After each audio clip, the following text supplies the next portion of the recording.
What started as protests by angry farmers in Texas had become a national movement. The discontent had merged with other disgruntled groups to create a protest against social and economic inequality across the nation.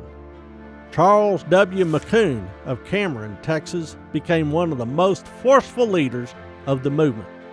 While farmers and their allies in the labor movement might not be able to build a railroad on their own, they could build their own political party.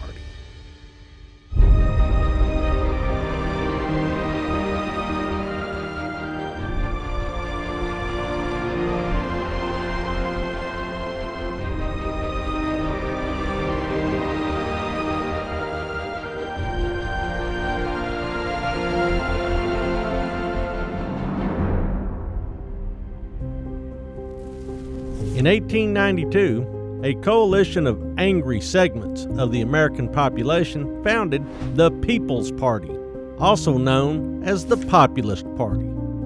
The Farmers Alliance, the Colored Farmers National Alliance, the Grange, and the Knights of Labor were all represented. Other fringe political groups joined too. Members of the Greenback Party, which advocated for the wide distribution of paper money as fiat currency, and some members of the Union Labor Party and the Socialist Labor Party of America saw the Populist as a way to achieve some of their cherished goals as well. Rumors circulated that radical anarchists, extreme libertarians favoring the end to all government everywhere, might be in the mix as well. But what did the Populists want? There were certainly economic goals, most of which focused on expanding access to capital and credit. The decade-long policy of maintaining a tight money supply limited economic opportunity for working families. They believed that silver, common in America, should be minted into coins once again and distributed as currency. They believed the gold standard should be modified. But silver had its weaknesses. Its value versus gold often fluctuated widely due to demand and market factors, including international pressures. Populists suggested that the exchange rate should be artificially frozen.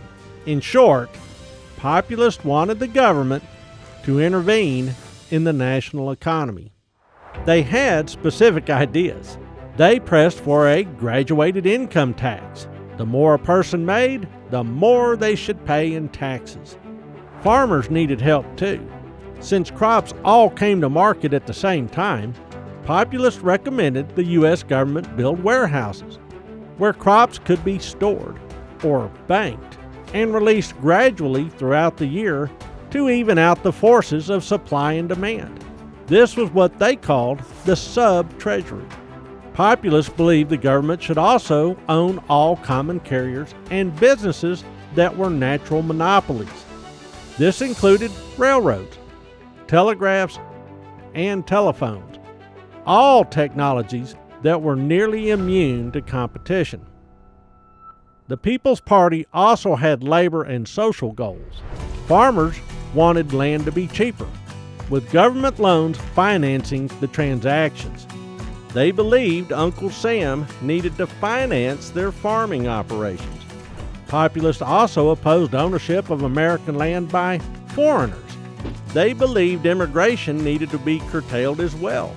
Newcomers worked cheaper and took the jobs of native-born Americans, they argued. Labor unions also wanted an 8-hour workday and the right to strike and organize. Railroad, mine, and factory owners often employed violent ruffians to break up labor protests. The election of 1892 pitted James B. Weaver of the People's Party against Democrat Grover Cleveland, who won handily. He immediately declared a continuation of the gold standard, and a severe national economic depression, the Panic of 1893, followed. Republican William McKinley became the favorite to oppose the president in the next election. The People's Party already a shaky coalition of widely different interests began to fracture. Many turned their focus to state races and made new political alliances. Some favored a takeover of the Democratic Party. Others wanted to keep developing their own political machine. Others believed the People's Party was not radical enough. Others believed it was already too extreme. American politics burned hot in the 1890s, and Texans had helped start the fire.